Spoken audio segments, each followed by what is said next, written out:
And so I feel like the Super Bowl of speaking, for all intents and purposes, seems to be, the TEDx stage. Yeah, I mean, I've always loved speaking. I've been doing public speaking since I could chat. I always tell people like one of my very first quote unquote like events that I did was my preschool graduation. Didn't, know a whole bunch, but I did want to welcome the parents and the loved ones and things like that. My mom boohooed and all this stuff. But I've just always been very fascinated with, sharing my voice and amplifying the voices of others when I can.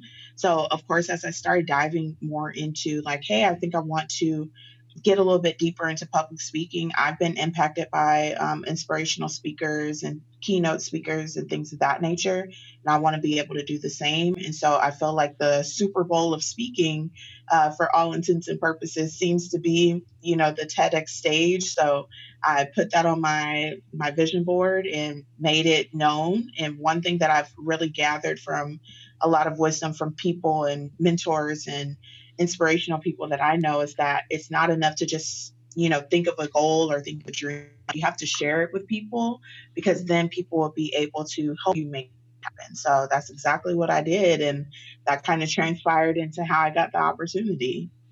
Wow, that's interesting that you say the vision board. You're the second person or the second TEDx speaker that I've spoken to that told me that they put that on their vision board at the top of the year. So let's unpack that a little Hmm. bit. And because there's someone out there who's like, man, I don't know if I can do that. Like, that's not for people like me, right? Talk to me about the Right. importance of actually speaking and speaking your future and your goals into existence, whether it's in writing on a vision board or simply speaking to your friends, like you said. Yeah, I think words have power.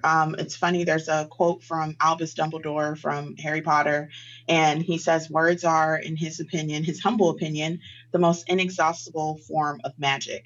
And if that quote wasn't so long, I would definitely have it tattooed. I'll probably have it like posted on my wall at some point. But I really think that that is the case. Words are magic. Words do inspire power to start making things happen. So, it's really nice to be able to, like you mentioned, writing things down, sharing it with trusted colleagues or friends or family or loved ones, and really just making it known. I think that society as a whole has gotten really set being self made, and I have never claimed myself to be self made. I am the result of so much support, and I have such an amazing support system. So, sharing the things that I want to happen, that I want to have, happen, and I'm, a very spiritual person and I'm connected with my faith. And I do believe that when two or more come together, like there's even more amplified power. So sharing, my idea that I want to get on stages and I want to talk, I want to speak, I want to pour into other people really allows that magic to start moving and start shaking. And then the opportunities start growing from there. And that's exactly what has happened anytime I've been bold enough to share, and be vulnerable with people.